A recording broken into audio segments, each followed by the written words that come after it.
ఉపాదానే అఖిలాధారే, సమస్తం అఖిలాధారే, సర్వస్య ఆధారే, సమస్తానికి అన్ని లోకాలకి జగంతి ఆధారే, ఉపాదానే మెటీరియల్. ఎవరి నుండి వచ్చింది ఇదంతా? ఆయన నుండే వచ్చింది.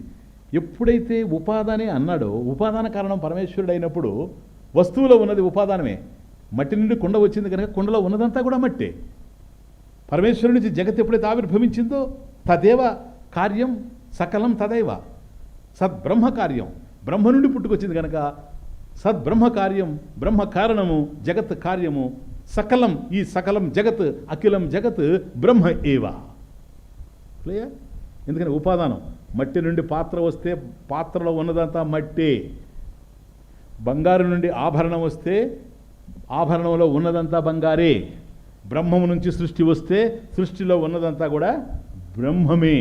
కనుక జగంతి, అన్ని లోకాహ, ఎన్ని లోకాలున్నాయో సర్వే లోకాహ జగంతి సర్గా స్థితి లయాని పరమేశ్వరే యాంతి. పరమేశ్వరుల్లోనే సృష్టి, ఆయనలోనే ఉంటున్నాయి, ఆయనలోనే లయించిపోతున్నాయి. అలాంటప్పుడు తనలోనే అన్నీ ఉన్నాయి. ఆయన సర్వవ్యాపకత్వం. ఏది ఎప్పుడు పుట్టాలో, ఎలా ఉండాలో స్థితికారకుడు తానే. ఆయనకెందుకు పాయసం, ఈయనకెందుకు గంజి మెతుకులని నువ్వు పాట రాసుకోవచ్చు. ఆయనకి పాయసం ఇవ్వడానికి, గంజి మెతుకులు ఇవ్వడానికి వెనక కారణాలున్నాయి. ఈ కారణాలు ఎవరికి తెలుసు? సర్వస్య కారణత్వాత్, అన్నిటికీ కారణమైంది ఏదో అది పరమేశ్వరుడే గనక ఆయనకి ఒక్కడికే తెలుసు. పరమేశ్వరే ఉపాదానే అఖిలాధారే పరమేశ్వరే సర్గస్థితి లయాన్ని జగంతి, సర్గస్థితి లయాన్ని యాంతి, సర్గస్థితి లయాన్ని యాంతి. కాబట్టి సమస్తానికి ఆధారమైనటువంటి ఉపాదాన కారణమైనటువంటి అభిన్న నిమిత్త ఉపాదాన కారణమైనటువంటి పరమేశ్వరుని యందే ఈ సృష్టి స్థితి లయాలు జరుగుతున్నాయి. అంటే నాయన పరమేశ్వరాత్ సర్గ, పరమేశ్వరాత్ సర్గ అంటే సృష్టి, సర్గ సృష్టి, పరమేశ్వరాత్ ఆయన నుండే సృష్టి వచ్చింది. ఎవ్వనిచ్చే జనించు జగం. పరమేశ్వరాత్ సర్గ పరమేశ్వరేణ స్థితి, చేతం చేన్ తోడంతో సృష్టి. కాబట్టి పరమేశ్వరాత్ సర్గ పరమేశ్వరేణ స్థితి, పరమేశ్వరే ప్రళయ. పరమేశ్వరాత్ పరమేశ్వరేణ పరమేశ్వరే విభక్తులు. ఆయన నుండి వచ్చింది, ఆయన చేతనే రక్షింపబడుతుంది, ఆయనలోకే ప్రవేశిస్తుంది. సృష్టి స్థితి లయాలు యాంతి పరమేశ్వరే జగంతి, పరమేశ్వరే యాంతి, ఆయనలోనే జరుగుతున్నాయి. ఇప్పుడు చెప్పు, సర్వస్య కారణత్వాత్ బ్రహ్మణ, అన్నిటికీ తానే కారణమై ఉన్నాడు. ఏం కారణం? ఉపాదాన కారణమే కాదు, నిమిత్త కారణం కూడా. నిమిత్త కారణం అంటే జ్ఞానం కలిగి ఉన్నాడని అర్థం. ఎవరిని ఎక్కడ ఎలా పుట్టించాలో తనకు తెలుసు. సృష్టి అన్నప్పుడు నాకు ఇష్టం లేని ప్రదేశంలో నేను పుట్టాను అని నువ్వు అనుకుంటావు. అక్కడ పుట్టవలసిన వాడివి కనుక నేను పుట్టావు. ఇష్టం లేని వ్యక్తుల మధ్య నేను పెరుగుతున్నాను అనుకుంటున్నావు, కానీ నీకు కర్మఫలాలు అట్లాగే ఉన్నాయి.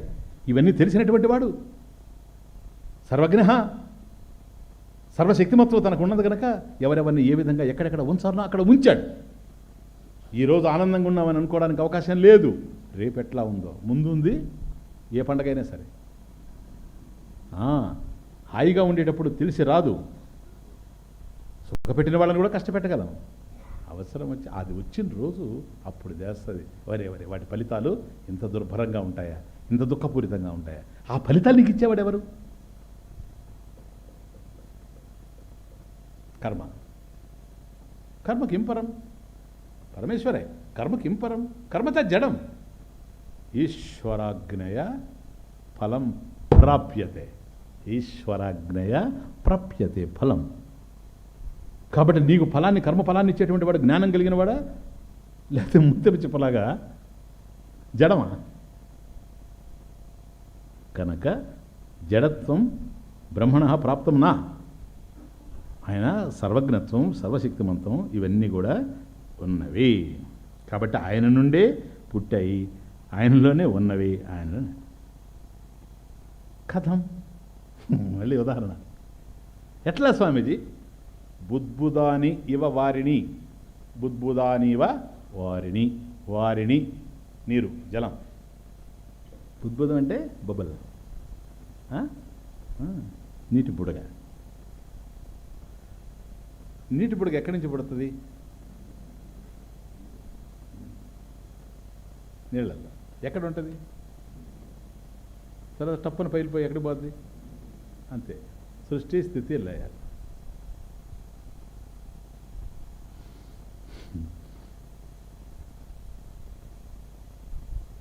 అసలు బుద్బుదం కన్నా తరంగం అలోన్లా, దట్స్ ద రైట్ ఎగ్జాంపుల్. ఇదే సబ్జెక్ట్ వచ్చింది ఆచార్యుల వారి ఉపదేశ సాహస్రి,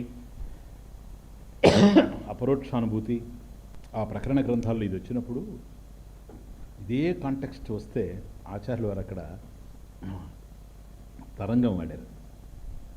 అది కరెక్ట్, అంటే తప్పని కాదు, అది ఇంకా బాగా. ఎందుకంటే నీళ్లు నేను వారిని, ఆ నీళ్ళ యొక్క చలనమే మనకు అలా. కానీ మీకు నీటి బుడగ రావాలంటే గాలి కావాలి.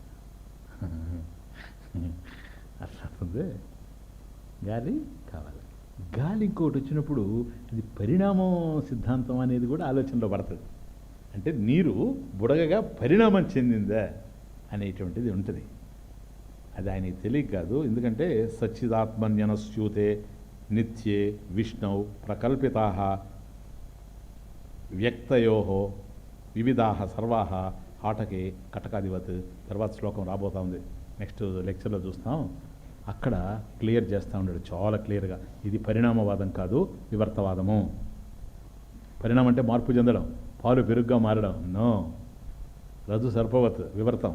రజ్జు రజ్జుగానే ఉంది, నీకు సర్పంగా కనిపించింది వివర్తం. అందువల్ల నీరు సేమ్ వాటర్, వారిని అలా కనపడుతుంది. కాకపోతే ఇక్కడ ఏంటంటే స్థితి, లయం, సర్గ, ఈ మూడు సర్గస్థితి లయాలు తెలియడం కోసంగా ఊరికే అట్లా ఎగ్జాంపుల్లో చేంజ్ అంతే. దాన్ని పెద్దగా పట్టించుకోవాల్సిన అవసరం లేదు, ఏకదేశీయం అని చెప్తున్నాను కనుక.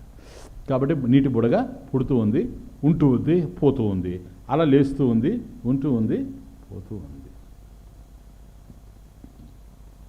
బుద్బుదాని ఇవ వారిని అంటే ఇక్కడ ఇంకోటి కూడా అనిత్యత్వం కూడా తెలుస్తాం. అనిత్యత్వం కూడా తెలుస్తాం.